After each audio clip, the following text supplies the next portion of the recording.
Hey guys, hi. So we are going to start the chapter genetics. अब इससे पहले कि मैं शुरू करूं, एक चीज़ पहले समझ लो बेटा कि this is going to be the most crucial chapter, है ना। ये हमारे लिए सबसे ज़्यादा इम्पोर्टेंट चैप्टर होने वाला है। अगर ये चैप्टर समझ में नहीं आया तो अगला चैप्टर भी कंफ्यूजिंग होगा। और this is one of the most basic chapters of biology, genetics, right? So the chapter is named principles of heredity and variation. तो पहले नाम समझते हैं। हेरिडिटी का मतलब है passing of characteristics. Simple idea. For example, we look like our parents. दो हाथ, दो पैर, दो आंखें, दो कान। नॉर्मल कंडीशंस में we look like our parents. Similar features हैं हमारे पास। ऐसा नहीं है कि उनके पास दो हाथ हैं, हमारे पास तीन, नहीं। सो देर इज सिमिलैरिटी। उनके पास हीमोग्लोबिन है, हमारे पास हीमोग्लोबिन है। उनके पास स्किन में केराटिन प्रोटीन है, हमारे पास स्किन में केराटिन प्रोटीन है। उनके पास बालों में मेलानिन है, हमारे पास मेलानिन है। So this is heredity. But क्या इसका ये मतलब है कि we are exactly true copies of our parents? नहीं। आपकी हाइट और आपके पापा और मम्मी की हाइट में थोड़ा फर्क है। हो सकता है ब्लड ग्रुप का भी फर्क हो। तो why is there a similarity of characteristic? And अगर वेरिएशन आ रहे हैं तो वेरिएशन कहाँ से आ रहे हैं, ये चैप्टर आपको ये समझाने की कोशिश करता है। ओके, सो इस चैप्टर में ऑर्गेनाइजेशन कुछ ऐसा है। सबसे पहले हम समझते हैं, we try to understand the basic laws of genetics. So जिसको हम आम भाषा में अगर ये नॉर्मली बोलें तो मेंडलिज्म। क्योंकि इसकी खोज, इसको समझने की कोशिश सबसे पहले जॉन ग्रेगर मेंडल ने की थी। उसके बाद हम एक्सटेंशंस टू मेंडलिज्म में आते हैं। एक्सटेंशंस टू मेंडलिज्म में का क्या मतलब है? मेंडल ने जो प्रिंसिपल्स डिस्कवर किए, समझाने की कोशिश की, उसके ऊपर क्या और एक्सटेंशंस की खोज हमने की है, क्या हमने समझा है। फिर हम एक्सटेंशंस के बाद chromosomal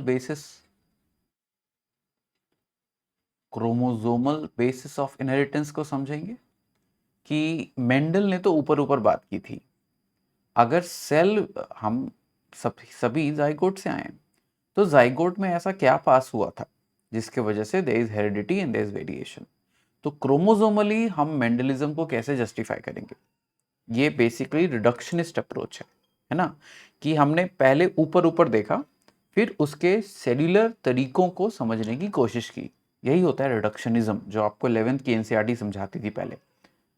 so Mendelism is on the basis physical manifestation, trait के लेवल पे बात करेंगे। Height, colour, flower position etcetera.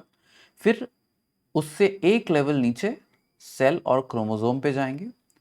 और उसके बाद जो हमारा नेक्स्ट चैप्टर होता है वो इसी ट्रेंड को आके बढ़ाएगा। And that is why the next chapter is molecular basis of inheritance. ठीक है। तो मेंडलिज्म ने फिजिकल लेवल पे बातें की। हाइट क्या होगा, कलर क्या होगा, इस हाइट और कलर के कैरेक्टरिस्टिक्स को क्रोमोसोम से कैसे रिलेट किया, वो हमें समझना है इस चैप्टर में। क्या एक्सेप्शंस या एक्सटेंशंस आए मेंडलिज्म के, वो हमें समझना है। एक और ये पढ़ते समय हम एक टूल भी पढ़ेंगे विच इज पेडिग्री एनालिसिस, जो एक बहुत बड़ा पार्ट है इस चैप्टर का। बड़ा इसलिए है क्योंकि पेचीदा है। पेडिग्री एनालिसिस के साथ कुछ जेनेटिक डिसऑर्डर्स की भी बात करेंगे कि जेनेटिक डिसऑर्डर्स या क्रोमोसोमल डिसऑर्डर्स कैसे आते हैं, उनकी हेरिडिटी और वेरिएशन को कैसे इन्फ्लुएंस होती है। और फिर नए चैप्टर, जो नेक्स्ट चैप्टर के ऊपर जाएंगे, that is molecular basis of inheritance. तो ये फ्लो है इन दो चैप्टर्स का और बहुत ही इंपॉर्टेंट है।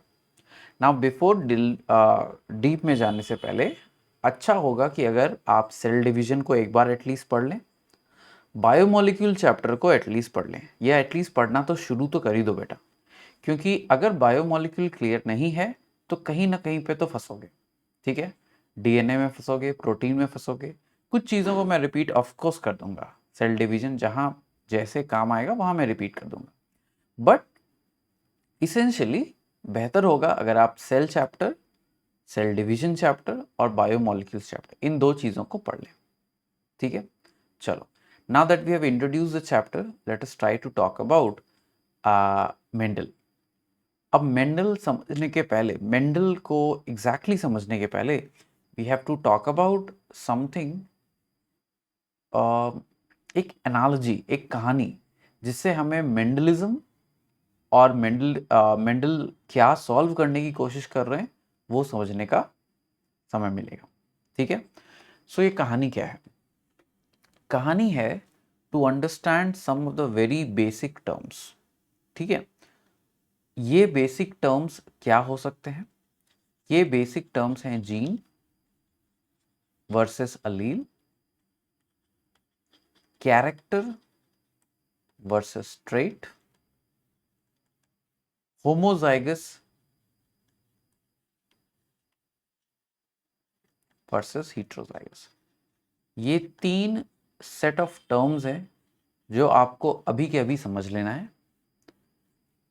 ये 3 सेट ऑफ टर्म्स प्लस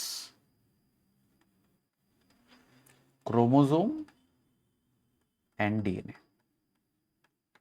ठीक है, क्योंकि ये एक बेसिक अंडरस्टैंडिंग है जो आप क्लास 10 से पढ़कर आते हो और क्लास 11th में इसको इन डेप्थ में समझने की कोशिश करते हो। बट अगर ये बेसिक क्लियर नहीं है तो कहीं ना कहीं आप फंसोगे। ठीक है, अब इस बेसिक चीज को समझने के लिए I am going to take an example. ठीक है, let me bring an example. अब क्या है वो एग्जाम्पल? कोई भी बुक आपका एग्जाम्पल रह सकता है। अब क्योंकि मेरे पास मेरी वाली बुक पड़ी हुई है इसलिए मैं इसका एग्जाम्पल ले रहा हूं। ये बुक क्या है?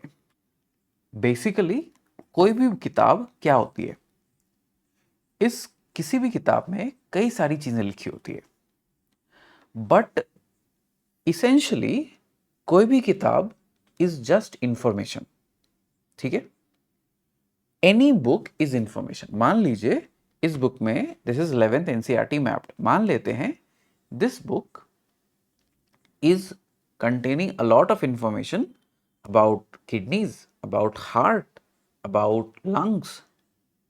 ये किताब किडनी, लंग्स या हार्ट नहीं है। ये किताब किडनी, लंग्स और हार्ट के बारे में इंफॉर्मेशन है। ये किताब सिर्फ इतना आपको बता सकती है कि किडनी कैसे काम करता है, हार्ट कैसे काम करता है, लंग्स कैसे काम कर सकता है। ये किताब सिर्फ और सिर्फ जानकारी है। Is that clear? Now life is an information based system. इस बात को समझो आप, लाइफ एक इंफॉर्मेशन बेस्ड सिस्टम है।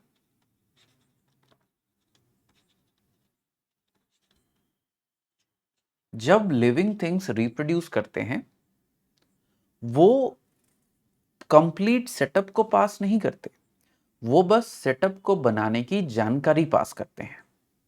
ओके, सो जब आपके फादर आपको कार या क्रिकेट बैट या कुछ वैसा गिफ्ट करेंगे, वो आपको एक सामान गिफ्ट कर रहे हैं। लेकिन जब आपके पापा या मम्मी आपको कोई लाइफ लेसन दे रहे हैं, वो आपको कोई सामान गिफ्ट नहीं कर रहे, वो आपको जानकारी दे रहे हैं। राइट? सो वैसे ही life is an information based system. मेरे पास हीमोग्लोबिन है क्योंकि the zygote which gave rise to me, जिस जाइगोट से मैं आया उस जाइगोट में there was information how to make haemoglobin. मेरे बॉडी में जितने भी थाउजेंड्स ऑफ प्रोटीन्स हैं, मुझे वो प्रोटीन्स बने बनाए मम्मी पापा से नहीं मिले। मुझे मम्मी पापा से बस क्रोमोसोम, या बेसिकली अभी क्रोमोसोम वर्ड पे ही नहीं जाते हैं, बेसिकली मम्मी पापा से मुझे बस उसका जेनेटिक इंफॉर्मेशन मिला, जानकारी मिली। इसको आप ऐसे भी समझ सकते हो, genetic information is equal to recipe, whereas character is equal to the dish. मतलब क्या है? मान लो राजमा चावल की बात करें। राजमा चावल एक खाने की चीज है, आप उसे खा सकते हो, बट राजमा चावल बनेगा कैसे? राजमा चावल बनाने की जो विधि है, जो रेसिपी है, दैट इज द इंफॉर्मेशन। ठीक? So any character that we have, any character that is either a protein itself और controlled, created, influenced by protein. समझो इस बात को। ह्यूमन हाइट हमारा एक कैरेक्टर है ना। ह्यूमन की हाइट हो सकती है छोटी, लंबी, कुछ भी हो सकती है। अभी वेरिएशन पे नहीं जाना, अभी बस ह्यूमन हाइट, हेयर कलर, आंखों का कलर। सो ह्यूमन कैरेक्टर्स की जब बात करें, यह तो एक प्रोटीन ही हमारा कैरेक्टर है। आपके और मेरे पास हीमोग्लोबिन है। हीमोग्लोबिन क्या है? एक प्रोटीन है। Protein itself is the character. और कैरेक्टर क्या हो सकता है प्रोटीन के अलावा? It could be controlled, created और influenced by a protein. For example, आपके पास कैरेक्टर है to carry the oxygen in the blood. क्यों? क्योंकि आपके ब्लड में एक प्रोटीन है haemoglobin. Oxygen carrying capacity of the blood is also character. It is controlled by the protein haemoglobin. Haemoglobin protein भी एक कैरेक्टर है। ब्लड के ऑक्सीजन कैरी करने की कैपेसिटी भी एक कैरेक्टर है। Human height is by growth hormone. Growth hormone is a protein, right? Our ability to control blood sugar, हमारी क्षमता ब्लड शुगर को कंट्रोल करने की एक कैरेक्टर है। बट क्यों है ये कैरेक्टर हमारे पास? क्योंकि हमारे पास एक हार्मोन है इंसुलिन, जो सेल को बोलता है एक दूसरा प्रोटीन का दरवाजा, जिसको आपने पढ़ा था ग्लूट4 ट्रांसपोर्टर, ग्लूकोज ट्रांसपोर्टर, उसको खोला जाए और ग्लूकोज को सेल के अंदर आने दिया जाए। इसीलिए मैंने बोला कि अ character is itself a protein or it's controlled, created or influenced by a protein. ठीक है? Now, पूरी जानकारी और सिर्फ जानकारी हमारे पेरेंट्स से हमें पास होती है। सो ये जानकारी इज अ रेसिपी। रेसिपी को पढ़ के आपका सेल डिश बनाता है। जैसे आप राजमा चावल की रेसिपी को पढ़ के राजमा चावल बनाएंगे, पालक पनीर की रेसिपी को पढ़ के पालक पनीर बनाएंगे। सो पालक पनीर की recipe is the genetic information. खुद palak paneer is the dish. आप रेसिपी को खा के अपना पेट नहीं भर सकते, है ना? बट हाँ, पालक पनीर खा के अपना पेट जरूर भर सकते हैं। Clear? I hope this much is. Now, मुझे अगर नीट एग्जाम क्रैक करना है तो मुझे फिजिक्स, केमिस्ट्री, बायो पढ़ना है। सेम वे मेरे पास इतनी सारी जेनेटिक इंफॉर्मेशन है कि उसको मैं कुछ ऐसे स्ट्रक्चर्स में बांटता हूं। इन स्ट्रक्चर्स को आप कहते हो book. Physics book is independent of chemistry book. Bio book is independent of physics book. ये एक structure which is carrying a string of genetic information, that is a chromosome. और ये इंफॉर्मेशन किसका बना है? ये इंफॉर्मेशन बना है शब्दों का। आपकी इस किताब में लंग्स, हार्ट, किडनीज के बारे में जो भी लिखा है वो 26 लेटर्स ऑफ द अल्फाबेट का इस्तेमाल करके ही लिखा हुआ है। उसी तरह जितनी भी जानकारी है, चाहे वो इंसुलिन बनाने की हो, ग्रोथ हार्मोन बनाने की हो या हीमोग्लोबिन बनाने की हो, वो 4 न्यूक्लियोटाइड की मदद से लिखी गई है। ए एडेनिन, टी थाइमिन, जी ग्वानिन, सी साइटोसिन। आपने जितने भी शब्द अभी तक पढ़े हैं वो सारे शब्द 26 अल्फाबेट के कॉम्बिनेशन से बने हैं। ठीक उसी तरह हमारे पास जितने भी प्रोटीन्स हैं वो उसी 4 न्यूक्लियोटाइड के सीक्वेंस के ऊपर बेस्ड होता है। ठीक है? So what is DNA? DNA is a string of nucleotides A, T, G and, C. ये पूरी की पूरी किताब इंग्लिश के 26 अल्फाबेट से मिलकर लिखी गई है। सो जस्ट लाइक इंग्लिश में 26 अल्फाबेट है, डीएनए में 4 यूनिक चीजें होती हैं। और ये सारे यूनिक चीजों से मेरी किताब बनी हुई है। अब इस किताब का अगर मैं फर्स्ट चैप्टर खोलूं, if I open the first chapter of the book, तो फर्स्ट चैप्टर बुक है व्हाट इज लिविंग। अगर मुझे व्हाट इज लिविंग नीट का टॉपिक खत्म करना है तो मुझे पेज नंबर 1 से पेज नंबर 5 तक पढ़ना पड़ेगा। अगर मैंने पेज नंबर 1 से पेज नंबर 2 तक पढ़ा, क्या मैं व्हाट इज लिविंग क्रैक कर पाऊंगा? नहीं।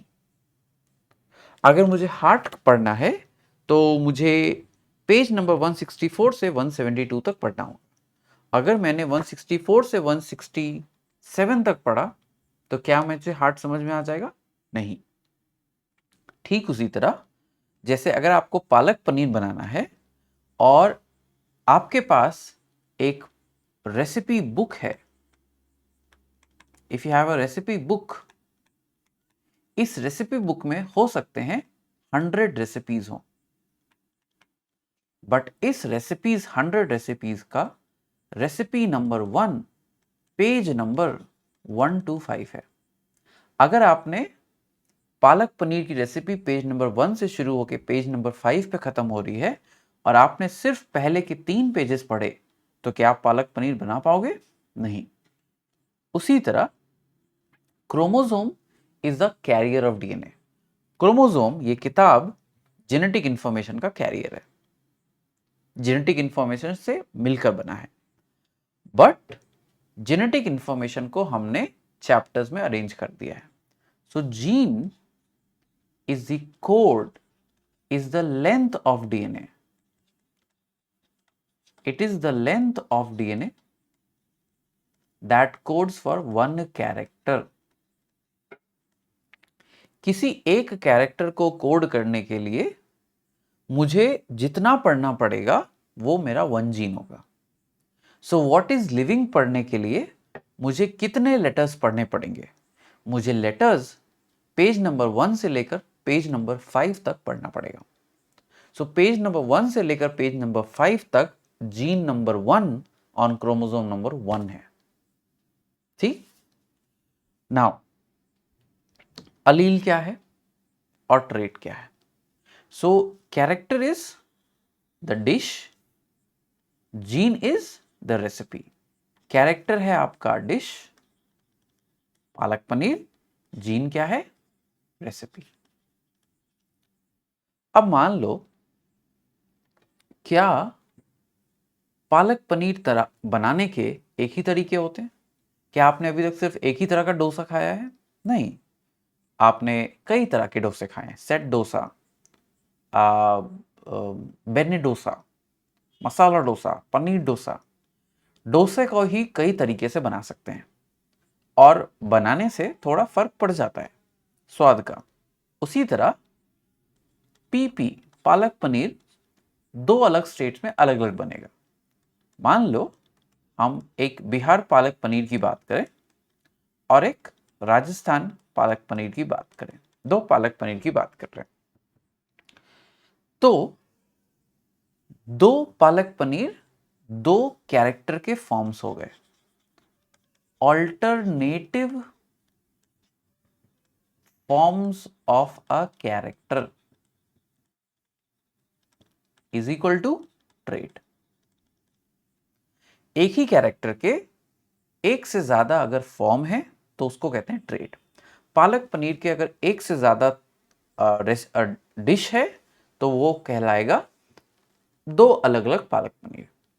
सो उसी तरह हीमोग्लोबिन क्या एक से ज्यादा तरीके से बना सकते हैं? बिल्कुल, तो वो हो जाएगा 2 तरह का हीमोग्लोबिन। ब्लड ग्रुप आपका अलग अलग तरीके का हो सकता है, A B O A B, कुछ भी, है ना? तो वो alternative forms of a character, that is a trait. अब अगर आप बिहारी पालक पनीर और राजस्थानी पालक पनीर का स्वाद अलग है तो खाने बनाने की विधि में भी कुछ तो फर्क होगा। हो सकता है बिहार में पालक पनीर को फ्राई करते होंगे, पनीर को फ्राई करते होंगे डालने में। राजस्थान में पनीर को फ्राई नहीं करते होंगे। हो सकता है बिहार के पालक पनीर में जब पालक डालते हैं तो उसे पीस देते होंगे और पीसने से पहले उसे पहले ठंडे पानी में रखते होंगे। हो सकता है राजस्थान में जब पालक पनीर बन रही हो तो पालक को ठंडे पानी में नहीं, गर्म पानी में रखा गया हो। पॉसिबल है ना। तो अगर बनाने की विधि अलग है तो पनीर का स्वाद भी अलग आएगा, और बनाने की विधि को ही तो जीन बोला था। So what is allele? Allele is alternative forms of a gene.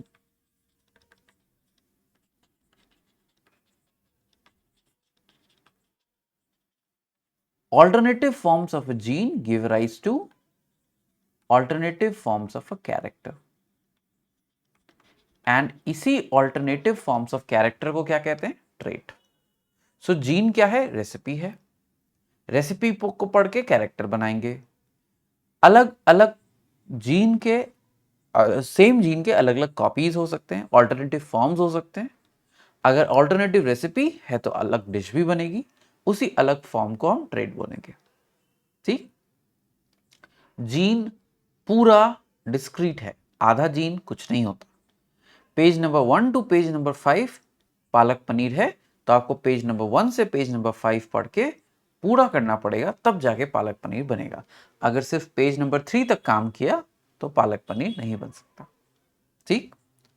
अब होमोजाइगस वर्सेस हिट्रोजाइगस। जाइगस मतलब वर्ड आया जाइगोट से। सेक्सुअल रिप्रोडक्शन की बात करें तो हर एक ऑर्गेनिज्म जाइगोट से आया। अब जाइगोट कहां से आया? जाइगोट होता है स्पर्म प्लस ओवम से। Zygote comes from sperm plus ovum. क्या ऐसा नहीं हो सकता कि मेरी मम्मी बिहार से हो और मेरे पापा राजस्थान से? Totally possible. अगर मेरी मम्मी बिहार से है तो वो मुझे बिहारी पालक पनीर का रेसिपी देंगे। अगर मेरे पापा राजस्थान से हैं तो मुझे राजस्थानी पालक पनीर की रेसिपी देंगे। तो मेरे पास 2 रेसिपी हो गई। हो सकता है अगर मेरे पापा मम्मी दोनों सेम स्टेट से हैं तो मुझे दोनों से बिहारी पालक पनीर का भी रेसिपी मिला। और क्योंकि बिहारी पालक पनीर एक पर्टिकुलर तरीके से बनता है, मेरे पास 2 कॉपीज जरूर हैं, बट उन 2 कॉपीज में कोई फर्क नहीं है। लेकिन अगर मेरे पेरेंट्स 2 अलग अलग स्टेट से हैं जहां पालक पनीर अलग अलग तरीकों से बनता है, तो मेरे पास 2 रेसिपीज हैं। बट क्योंकि हम सेक्सुअल रिप्रोडक्शन की बात कर रहे हैं, क्योंकि हम डिप्लॉयड इंडिविजुअल की बात कर रहे हैं, तो 2 कॉपीज तो होंगी ही होंगी। 2 कॉपीज सेम हो सकती हैं और 2 कॉपीज डिफरेंट हो सकती हैं। सो ऐसा इंडिविजुअल जहां पे for a particular gene the 2 alleles are same, तो बोलेंगे वो होमोजाइगस है। इफ 2 अलील्स आर डिफरेंट तो बोलेंगे हिट्रोजाइगस है। ठीक है। अगर मेरे पास कोई प्रोटीन को बनाने की एक ही तरीके की विधि है तो मैं हमेशा एक ही तरह का वो प्रोटीन बनाऊंगा। अगर मेरे पास कोई प्रोटीन बनाने की एक से ज्यादा तरह की विधि है, हो सकता है मैं एक से ज्यादा तरह के प्रोटीन बना सकूं। So I could be homozygous for a character और heterozygous for a character. I hope इतना आपको अभी तक क्लियर हो चुका है। ठीक। Gene, allele, character trait, homozygous, heterozygous, chromosome, DNA, इन सब को एक बार समराइज करेंगे। So what is DNA? DNA is a chemical form, जिस केमिकल फॉर्म में हमारा जेनेटिक इंफॉर्मेशन सेव्ड है। जैसे लेटर्स के फॉर्म में, अल्फाबेट्स के फॉर्म में आप जानकारी लिखते हो। जैसे ये बुक लेटर्स के फॉर्म में जानकारी को कैरी कर रही है, आपका क्रोमोसोम डीएनए के फॉर्म में जानकारी कैरी कर रहा है। डीएनए का वो लेंथ जो एक पर्टिकुलर कैरेक्टर को डिसाइड करता है वो जीन कहलाता है, और इसी जीन के ऑल्टरनेटिव फॉर्म्स अलील कहलाते हैं। एक जीन एक कैरेक्टर को डिसाइड कर सकता है या कंट्रीब्यूट कर सकता है डिसाइड करने में, और उसी कैरेक्टर के ऑल्टरनेटिव फॉर्म्स ट्रेट कहलाते हैं। ये फंडा है बेसिक अभी तक। अगर अब इसमें कुछ भी क्लियर नहीं है तो आप नीचे कमेंट्स में पूछ सकते हैं। नाउ अगर इतना क्लियर है, then will go back to Mendel. Mendel करना क्या चाहते थे? बिफोर इवन मेंडल, लोग इस बारे में मानते थे और जानना चाहते थे कि पेरेंट से कैरेक्टर ऑफस्प्रिंग में कैसे आया। मेंडल के पहले ब्लेंडिंग थ्योरी ऑफ इनहेरिटेंस की धारणा थी। What is blending theory of inheritance? लोग मानते थे during the sexual intercourse men provide some of their body fluids, female provide some of their body fluids, ये बॉडी फ्लूइड्स मिलके जो बच्चे बनाएंगे वो बच्चे मदर एंड फादर की कैरेक्टरिस्टिक्स का बीच में कहीं लाई करेंगे। कहने का मतलब अगर मम्मी बहुत टॉल है, पापा थोड़े छोटे हैं, तो the baby would be somewhere in between. इसी को कहा गया था theory of blended inheritance. Blended मतलब मिला जुला हुआ। बट मेंडल को ये प्रूव या डिसअप्रूव करना था। मेंडल एक मंक हुआ करते थे। अब आप सोचोगे अगर वो मंक थे तो वो साइंस क्या कर रहे थे? मंक बेटा बुद्धिस्ट के प्रीस्ट को एक तरीके से मंक कहते हैं।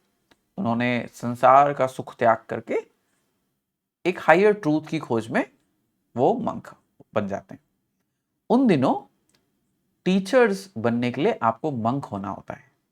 तो मंक्स का ऐसे रिसर्च में पार्टिसिपेट करना कोई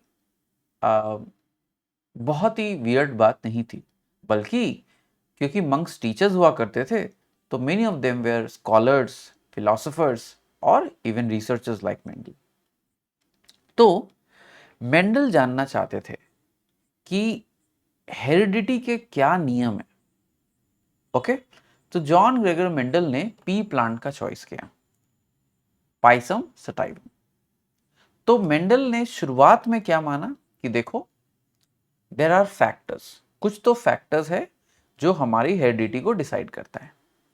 ओके, मेंडल ने कभी शब्द जीन, अलील का इस्तेमाल नहीं किया।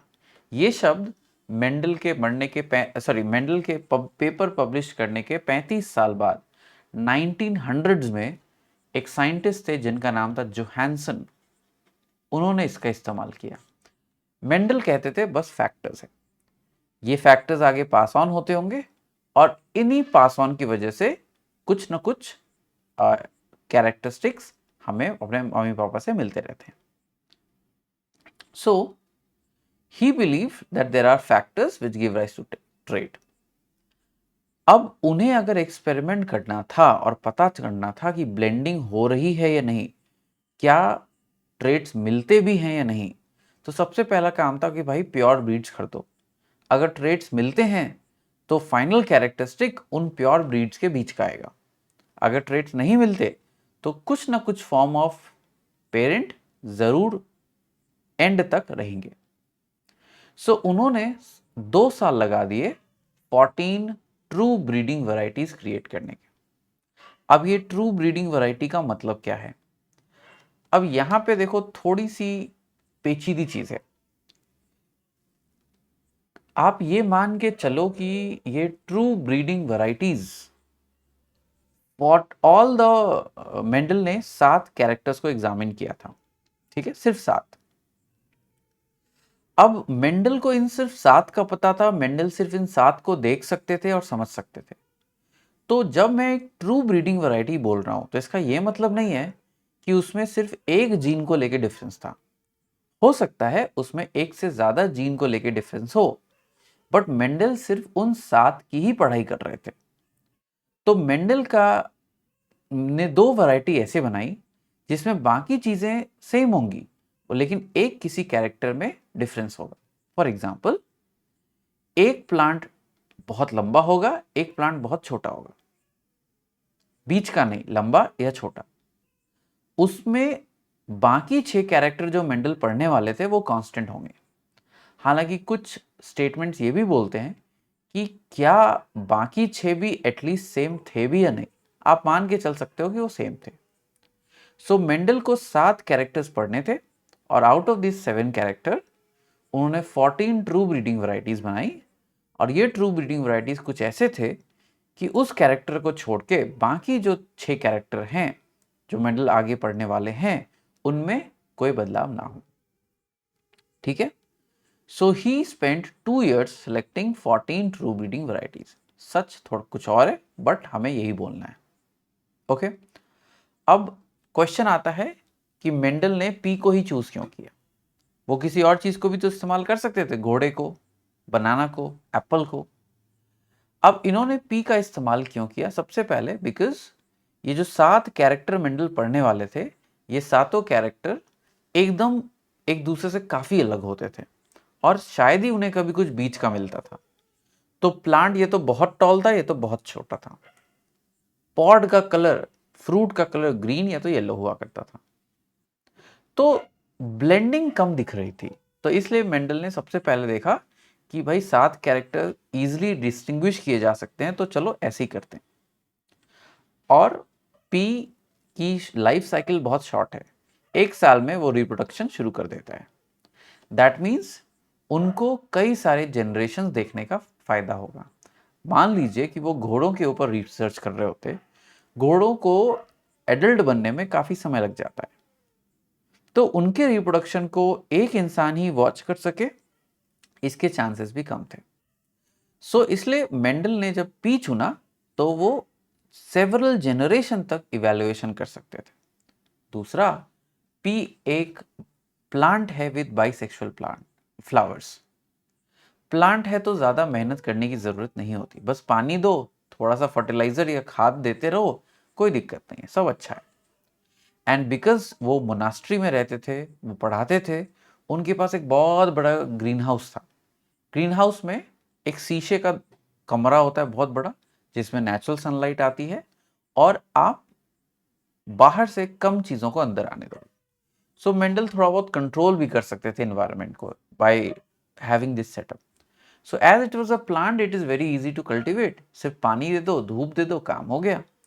और बाइसेक्सुअल प्लांट होने की, बाइसेक्सुअल फ्लावर्स होने की वजह से within the plant, within a single flower ही अगर उनको फर्टिलाइजेशन कराना है, कुछ सी भी चीज को चेक करने के लिए, तो वो करना आसान था।